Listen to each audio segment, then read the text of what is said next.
Have you ever witnessed grand acts of charity and still felt an emptiness in your heart?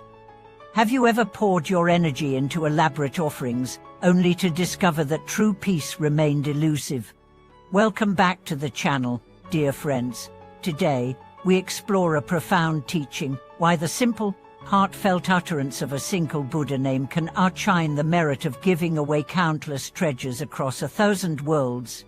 In an era when we measure compassion by scale and spectacle, this timeless wisdom reminds us that genuine generosity springs not from the magnitude of our gifts, but from the purity of our mind. Imagine a vast cosmic panorama, where galaxies spin like lotus petals in the infinite sky.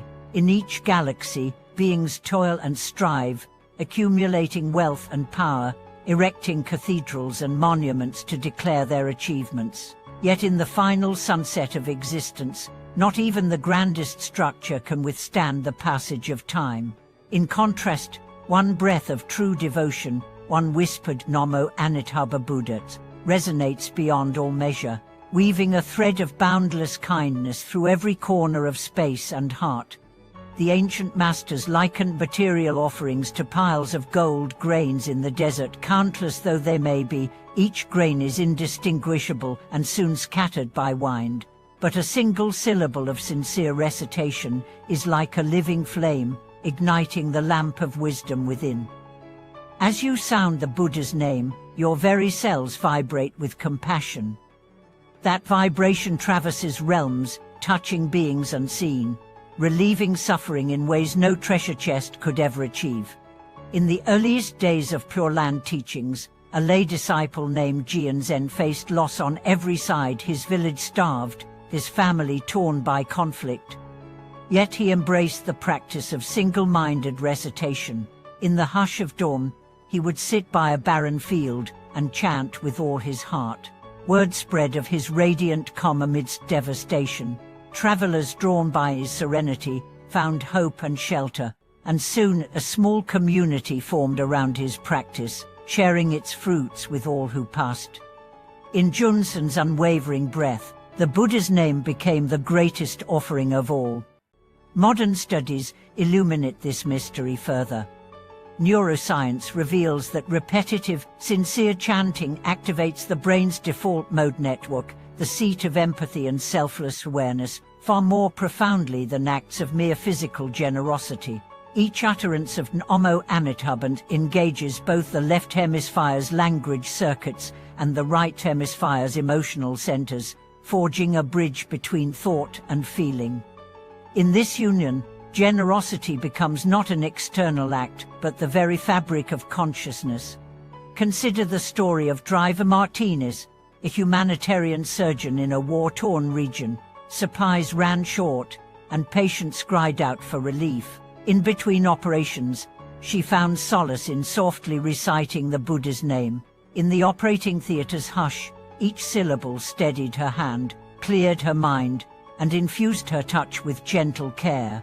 Although she had few resources, her presence alone brought healing deeper than any medicine. Her colleagues marveled, how can one simple practice uplift so many lives? The answer lay in the transcendent power of compassionate intention. True recitation is not about volume, but about depth. A single breath carrying genuine aspiration outshines 1,000 hollow repetitions. Thus, masters counsel us to cultivate tuanpented sincerity. Before each chant, pause in silence and feel the longing to relieve suffering. Let your heart swell with the wish that all beings find peace. Then, intone the name, letting that heartfelt intention flow through every utterance. In this way, each syllable becomes a lighthouse guiding countless vessels safely to shore.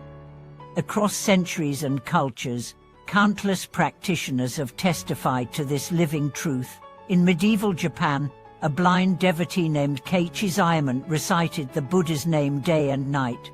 Though he could not see the world, his inner vision shone so brightly that villagers came to witness his serene countenance, and many were inspired to embrace the same practice. In colonial America, an immigrant community facing discrimination found solace in communal chanting, their shared Namo Amitabha echoing through simple meeting houses and strengthening bonds of resilience and hope. As you weave this practice into your own life, notice how acts of generosity take on new meaning. A warm meal offered to a stranger becomes an expression of the Buddha's name.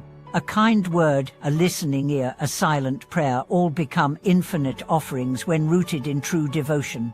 The difference lies not in the gift's size, but in the heart that gives. Thank you for watching this video. If the power of a single Buddha name has touched your life, please share your experience in the comments below. Don't forget to like and subscribe to support our channel, so that together we may continue to discover how deepest generosity arises from the simplest of practices. Thank you for watching this video.